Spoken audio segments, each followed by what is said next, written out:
اس سے پہلے کہ ہم خداوند کے زندہ کلام کو سیکھیں اور خداوند کے زندہ کلام کی طرف اپنا رخ کریں، میں آپ سے گزارش کرتا ہوں کہ اپنی اپنی جگہوں پر کھڑے ہوں اور اپنی اپنی جگہوں پر کھڑے ہو کر خدا کے خادم جو سینئر پاسٹر ہیں ڈاکٹر مائیکل سپینسر، ان کے لیے زوردار تالیاں بجائیں۔ میں چاہوں گا کہ you give the big hand to pastor doctor Michael Spencer and my beloved Pastor Dennis. He is very dear to me and he is very humble man of God. اور میں آپ کو بتانا چاہتا ہوں کہ آج ہمارے وہ میڈیا کو چلا رہے ہیں، خدا کے اتنے ہمبل خادم ہیں کہ میڈیا کو وہ چلا رہے ہیں، اور میں آپ کے سامنے چرچ کے کیمرے کے سامنے کھڑا ہو کر خدا کے کلام کی خدمت کرنے لگا ہوں، اور میں چاہوں گا کہ پاسٹر ڈینس صاحب کے لیے بھی زوردار تالیاں بجائیں۔ Give the big hand to Pastor Dennis. And thank you, Pastor Dennis, for being here. جتنے ہمیں فیس بک پر لائیو دیکھ رہے ہیں، جتنے ہمیں بعد میں دیکھیں گے سنیں گے، میں خدا کا خادم پادری سنجیل روبن آپ سبھی کو ریور آف لائف منسٹریز کے پیج پر خوش آمدید کہتا ہوں، ویلکم کرتا ہوں، اور میرا یہ ایمان ہے آج کی یہ دوپہر آپ کی زندگی کے اندر برکت کا سبب بنے گی۔ آج کی یہ دوپہر آپ کی زندگی کے اندر ایک نیا ریوائیول لے کر آئے گی۔ آپ کی زندگی کے اندر آج کی دوپہر پہلے جیسی دوپہر نہیں ہوگی، کیونکہ آج آپ خدا کے زندہ کلام سے برکت پانے والے ہیں۔ آپ آج زندہ خدا کے کلام سے بھر جانے والے ہیں۔ آج آپ زندہ خدا کے کلام کے بیدوں سے واقف ہونے والے ہیں کہ ہمارے خدا نے ہمارے لیے آسمان پر کتنا بڑا اجر رکھا ہوا ہے۔ آئیں اس زندہ کلام کے لیے زوردار تالیاں بجائیں گے، اور جس کے پاس خدا کا زندہ کلام موجود ہے وہ میرے ساتھ خدا کے کلام کو کھول سکتا ہے اور میرے ساتھ متی کی انجیل اس کا 19واں باب اور اس کی 25ویں آیت سے لے کر 30ویں آیت تک کتاب مقدس میں سے ہم سب اپنی ہدایت اور رہنمائی کے لیے تلاوت کریں گے۔ یہاں پر لکھا ہوا ہے، شاگرد یہ سن کر بہت ہی حیران ہوئے اور کہنے لگے کہ پھر کون نجات پا سکتا ہے؟ یسوع نے ان کی طرف دیکھ کر کہا کہ یہ آدمیوں سے تو نہیں ہو سکتا، لیکن خدا سے سب کچھ ہو سکتا ہے۔ اس پر پطرس نے جواب میں اس سے کہا کہ دیکھ، ہم تو سب کچھ چھوڑ کر تیرے پیچھے ہو لیے ہیں، پس ہم کو کیا ملے گا؟ یسوع نے ان سے کہا، میں تم سے سچ کہتا ہوں کہ جب ابن آدم نئی پیدائش میں اپنے جلال کے تخت پر بیٹھے گا تو تم بھی جو میرے پیچھے ہو لیے ہو 12 تختوں پر بیٹھ کر اسرائیل کے 12 قبیلوں کا انصاف کرو گے، اور جس کسی نے گھروں یا بھائیوں یا بہنوں یا ماں باپ کو یا بچوں یا کھیتوں کو میرے نام کی خاطر چھوڑ دیا ہے، اس کو 100 گنا ملے گا اور ہمیشہ کی زندگی کا وارث ہوگا۔ کتاب مقدس کا پڑھا، سنا، سمجھا اور قبول کیا جانا آج دوپہر ہم سبھی کے لیے برکت کا سبب ہو، آمین۔ جیسا کہ آپ پیچھے سکرین کے اوپر بھی آج کے ہمارے موضوع کو دیکھ سکتے ہیں، اور آج کا جو ہمارا موضوع ہے یہ بڑا منفرد سا موضوع ہے۔ کیوں منفرد سا موضوع ہے؟ کیونکہ ایسے موضوعات پر ہم چرچز کے اندر تعلیم دیتے ہوئے نظر نہیں آتے، اور نہ ہی میں نے آج تک کسی خادم کو ایسے ٹاپکس کے اوپر، ایسے موضوعات کے اوپر خدا کے زندہ کلام کی خدمت کو کرتے ہوئے دیکھا ہے۔ اس لیے میں یہ منفرد موضوع آپ کے سامنے لے کر آیا ہوں، کیونکہ ہم پاکستان میں رہتے ہیں، اور پاکستان میں رہتے ہوئے ہمیں ان تمام تر سوالات کا سامنا کرنا پڑتا ہے۔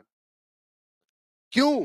کیونکہ لوگ تو ہمیں یہ کہتے ہیں کہ ہمیں تو یہ ملے گا، اور ہمارے مسیحی جو ہیں وہ مایوس ہو جاتے ہیں، ہمیں کیا ملے گا؟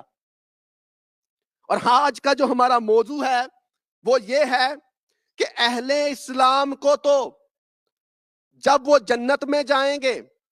72 حوریں ملیں گی، لیکن